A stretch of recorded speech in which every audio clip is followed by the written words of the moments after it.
Bonjour et bienvenue sur ce nouvel épisode de l'écriture d'un roman. Alors maintenant vous connaissez le concept, rentrons directement dans le vif du sujet. Bonne écoute à vous.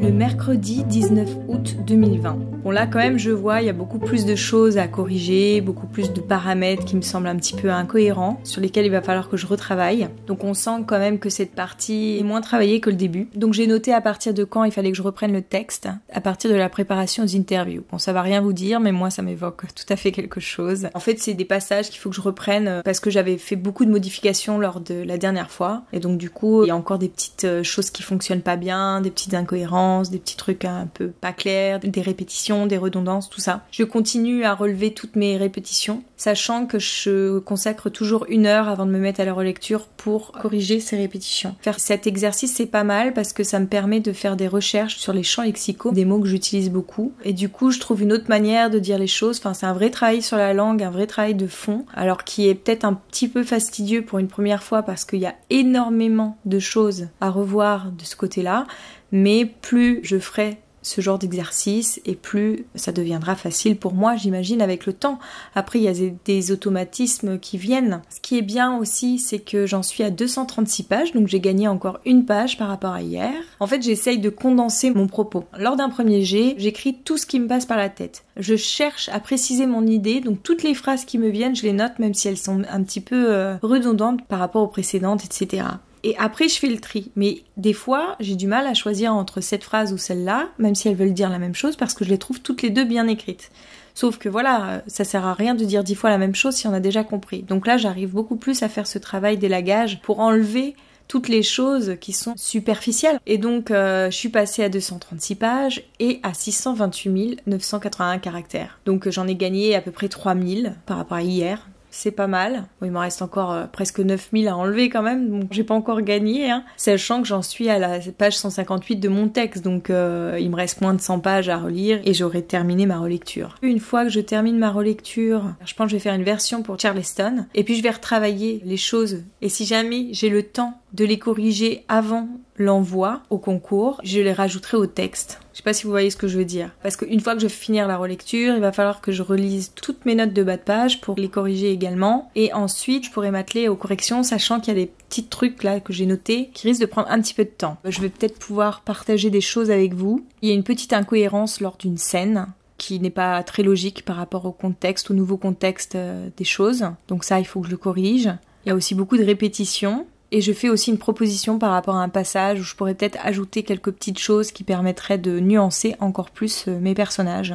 Il y a également une scène qu'il faudrait que je rajoute parce que juste après, il y a quelque chose qui arrive un peu comme un cheveu sur la soupe avec cet élément manquant. C'est une scène qu'il faudrait que je réécrive pour pouvoir justifier ce qui se passe ensuite. Et en plus de ça, ça débloquerait un peu un nœud dramatique. Bon, c'est pas vraiment un nœud parce que ça fonctionne comme ça, mais ça fonctionnerait beaucoup mieux si je rajoute cette petite scène que je me suis notée. J'ai pas pris non plus 100 000 notes, hein, mais ça donne une piste à mes corrections.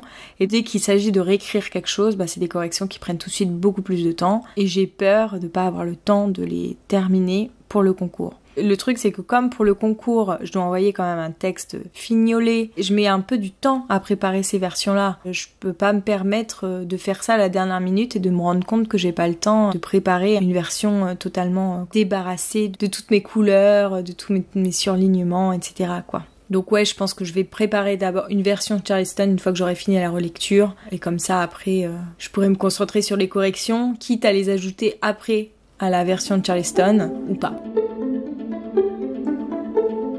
Le vendredi 20 août 2020. Je suis vraiment de plus en plus en train de me poser la question si les passages que j'appelais avant de journaux intimes et qui sont devenus des monologues internes sont vraiment utiles. J'en ai enlevé pas mal que je trouvais redondants par rapport au corps du texte. Et du coup, il n'y en a aucun entre la page 125 et la page 190. Donc là, j'arrive, page 190, je retombe sur un de ces passages et je suis un peu surprise parce que ça fait très longtemps qu'il n'y en a plus eu. Et en plus, ce passage-là est une espèce de grosse prise de tête qui est un peu lourdingue en fait, sincèrement. Au lieu d'alléger la lecture, qui serait un peu la fonction de ces moments. Là, c'est une grosse prise de tête sur Olivia qui se pose plein de questions. Et comme le roman est déjà pas mal introspectif, je me dis mais ça fait que rajouter une introspection à tout le roman introspectif. Je suis pas sûre que ça soit très habile en fait.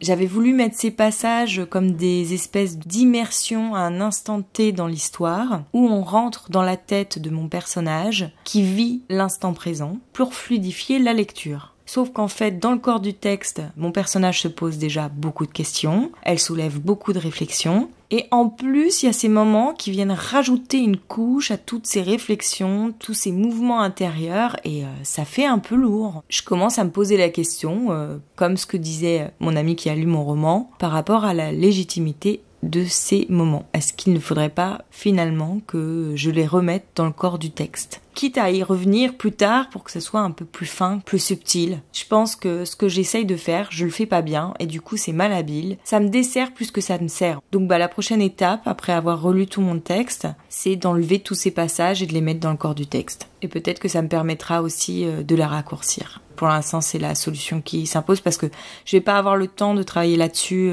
pour le concours. Donc mieux vaut en fait que je les mette dans le corps du texte tel quel et je retravaillerai là-dessus plus tard quoi. De toute façon, quand je les ai transformés, je les ai tous coupés dans leur version originale pour les mettre dans un document à part. Comme ça, si jamais je veux y revenir, ils sont toujours là. Alors, à nouveau, aujourd'hui, je trouve mon roman pas très bon. C'est un jour sur deux, là, en ce moment. Alors, je sais pas si c'est par rapport à l'état intérieur dans lequel je suis ou si c'est par rapport aux lignes que j'ai sous les yeux. Non, il y a des scènes qui sont bien écrites. Clairement. Et puis il y en a d'autres qui traînent en longueur. Je suis pas hyper contente de la tournure que prennent les choses là. Je trouve qu'il y a encore un truc qui marche pas, mais j'arrive pas à cerner quoi. Je sais pas comment changer les choses. Qu'est-ce qui fonctionne pas ? J'ai l'impression quand même que la fin de mon livre s'étire un peu en longueur et que je pourrais condenser tout ça, sauf que je n'arrive pas à le faire. C'est là-dessus qu'il faut que je travaille. En fait, j'ai l'impression que la fin est une espèce de patchwork de plein de choses que j'ai voulu assembler ensemble. Et un coup, on parle de ça, un coup là, et puis ça s'imbrique pas bien. Comme un puzzle où on mettrait pas les bonnes pièces au bon endroit. Et du coup, c'est un peu branlant. C'est peut-être là où mes bêta-lecteurs ou mes relecteurs peuvent m'être utiles. Parce que c'est là où j'ai besoin d'aide, en fait.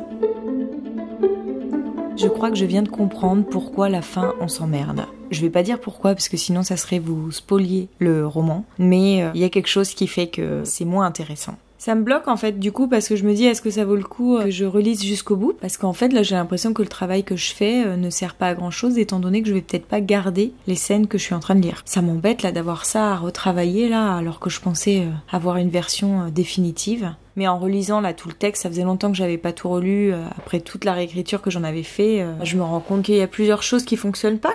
Bon, je vais continuer la lecture et puis on verra un petit peu après ce que je vais faire de tout ça. Stephen King, il me parle qu'un écrivain ou tout artiste, en fait, c'est comme un espèce d'archéologue qui découvrirait un fossile et qui serait en train de l'extraire du sol minutieusement à l'aide de petits pinceaux pour ne pas l'abîmer. Là, j'ai vraiment ce sentiment-là, c'est-à-dire que je viens de me rendre compte que ce qui faisait le fil rouge de mon histoire, c'est vraiment la réalisation du film, parce que c'est l'objectif de départ d'Olivia, et en fait c'est l'objectif tout au long du livre, et c'est ce qui fait le fil rouge. C'est à ça qu'on se raccroche en tant que lecteur, même s'il y a d'autres enjeux qui se révèlent en cours de route.